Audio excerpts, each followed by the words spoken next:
All right, so this next part here is called Political Awakening, and it's interesting because it talks about the sort of politics behind the cultural differences that exist between Hong Kong and mainland China, and the sort of recent protests that have been going on.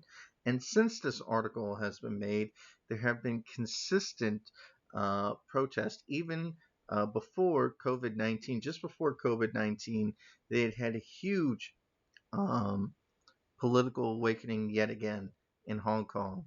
But perhaps the most memorable, what happened in 2014, but also 2019, and they talk about it here, called the Umbrella Movement.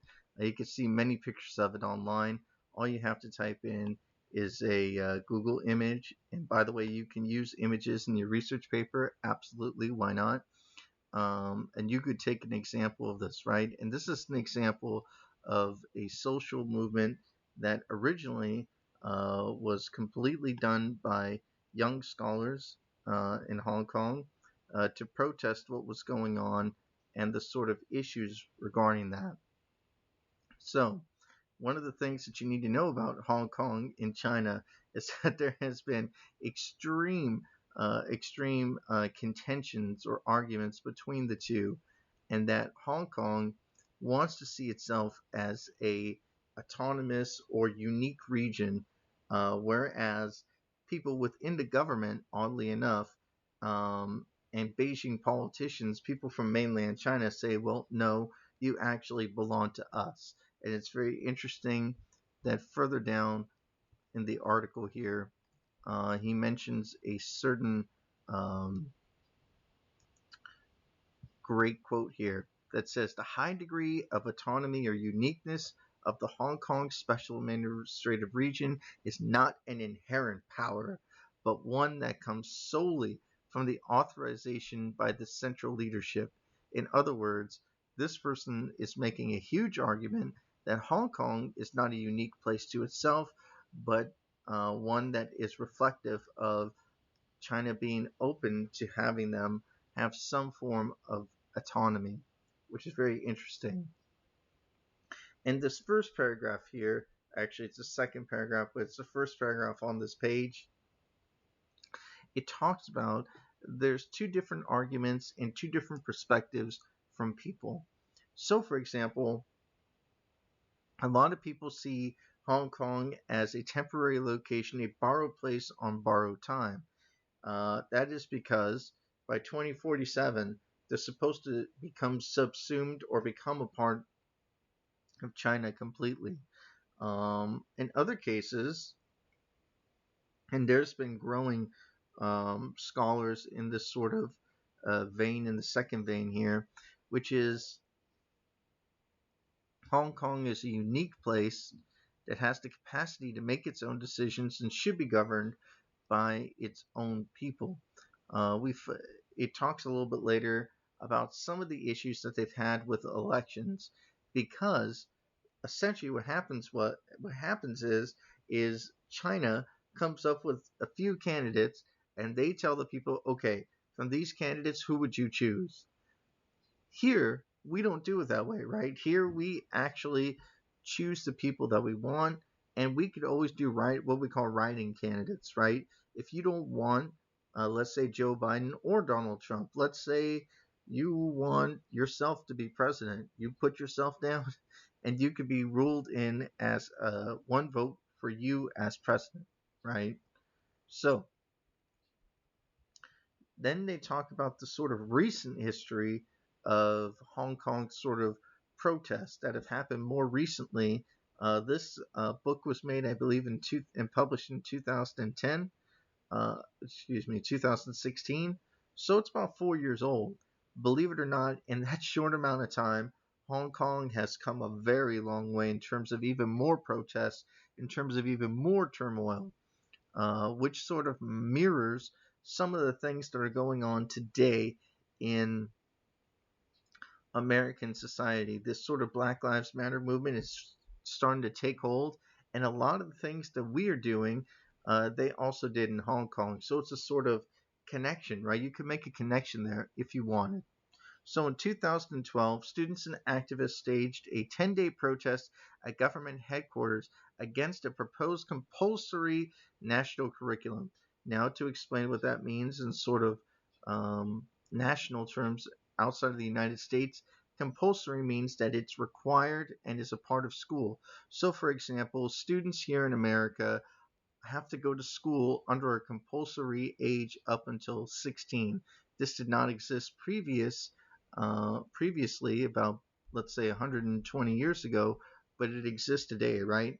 So in America, you are part of the compulsory education is that you have to be in school until you're age 16, in which case you are legally able to work. So that's why they sort of made that sort of date, right? And what they're saying is that Beijing, the capital of China, and Chinese leaders said that in Hong Kong, remember, people speak Cantonese, they should be forced to learn Mandarin at an early age. A good example of this would be, let's just take we're just going to make one up here. It's a good one. So if you live in Mexico, and let's say Mexico is a special administrative region of the United States, they say, well, you know what? You don't really need to learn Spanish. You don't even need to learn Chicano Spanish. No, you know what you need to learn? English. As if we haven't heard this enough, right? There's this sort of same belief that people should learn our language, our ways, our life.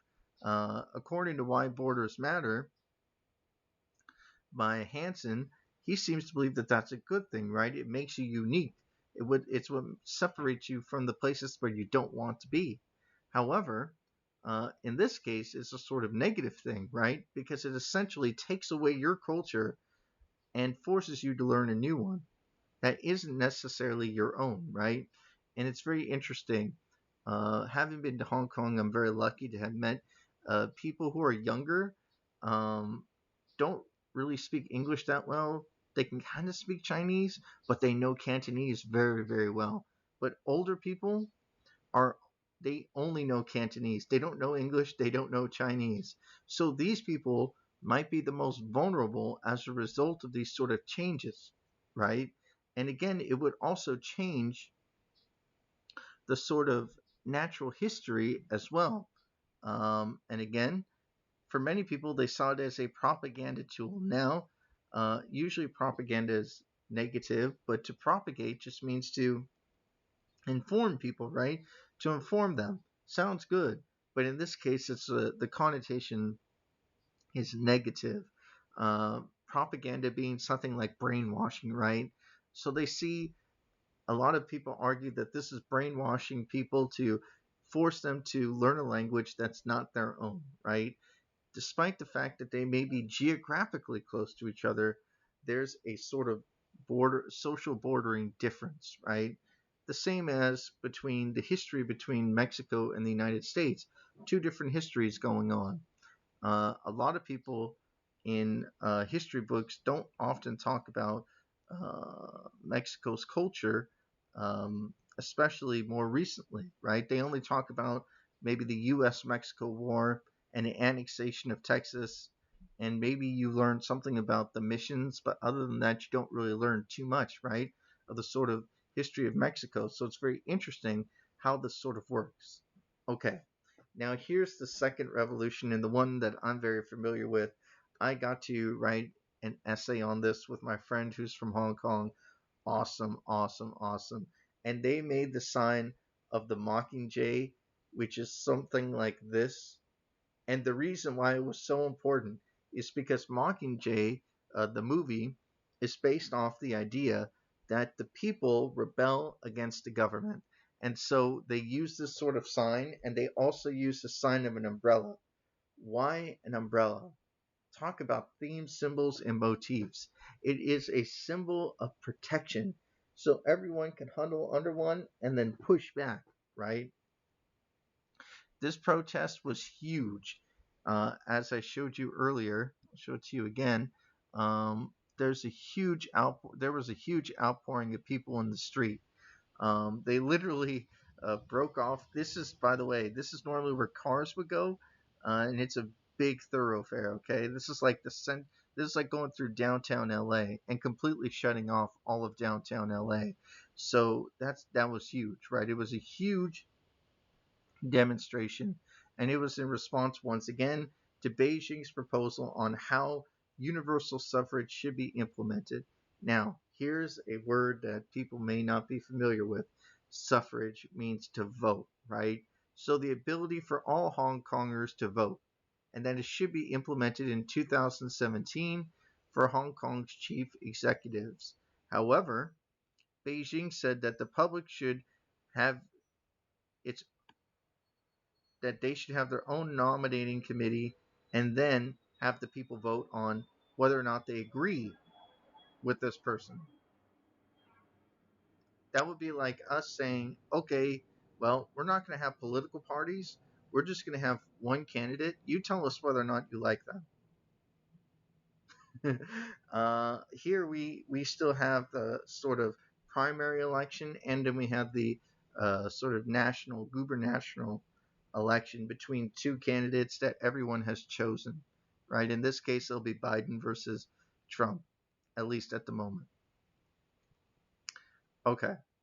And again, there was a sort of fight back with this group called Scholarism, which I'm very familiar with.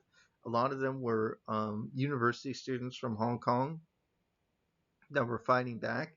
So there was a lot of young people, right? And again, it kind of goes back to what was over here. And these sort of protests, which is these aren't being done by elderly people, it's being done by younger people. And similar to what we saw here in America, there was a lot of issues with police brutality, including the use of pepper spray and all different kinds of things. More recently, in 2019, people lit off fires. There were fires that were started, and in some cases, they actually brought gangsters in to mess with protesters and police.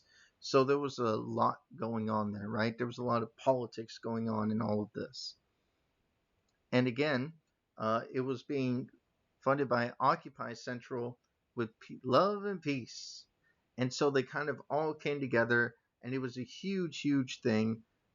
Unfortunately, it didn't last very long. As it said, I'm going to kind of move forward here. Although support for the protests was at 38% in the beginning, 83% were against in the end, because they created a sort of standstill in the same way that when the Black Lives Matter first came out and there was a lot of looting and rioting done, people started to slowly disagree with what was going on. It doesn't mean that it's gone away, but that it's sort of lost its leverage a little bit, right? And unfortunately, that sort of political message continues here in the United States just like it did over there. So here's his sort of moving forward, right? Because of this, the result, this is a cause and effect here, the ramifications for Hong Kong's political climate have been described as in a form of decay, because there's this sort of belief that things aren't going to really change. And now more than ever, politicians are sort of in other countries are starting to either one, support what's going on in Hong Kong and supporting their way, or number two, they're sort of just letting it go, right? It's this sort of antipathy or not caring towards the current issues can sometimes be an issue for a lot of people, right? Okay. And they talk a little bit about censorship, which China is very well known for. And apparently there was a movie um, about called 10 Years, which is where China takes over Hong Kong and things go to hell. So that's pretty bad, right? And apparently the people that published it, it got shut down, right? And again, in the towards the end of this sort of section, he talks about all the sort of things that probably scholars would want to know about Hong Kong's ecology as well as the economy. So, for example, people are making border crossings like crazy. This is actually stopped now because of COVID-19, but it's coming back, right? They're going to come back. And so there's this sort of connection between the sort of border between them, right? Look at this: 90% of vegetables, 65% of drinking water, 100% of cows, pigs, and other live cattle, 100% of fish, and 25% of energy come from the Daya nuclear plant. Hong Kong accounted for nearly half of China's received overseas direct investment, while mainland China is Hong Kong's biggest contributor to its overseas investments. So basically, they are very dependent on each other economically as well as um, socially, right? There's a lot of different reasons why, especially in terms of materials. But here it goes, the border to the boundary, and that's what we'll talk about next.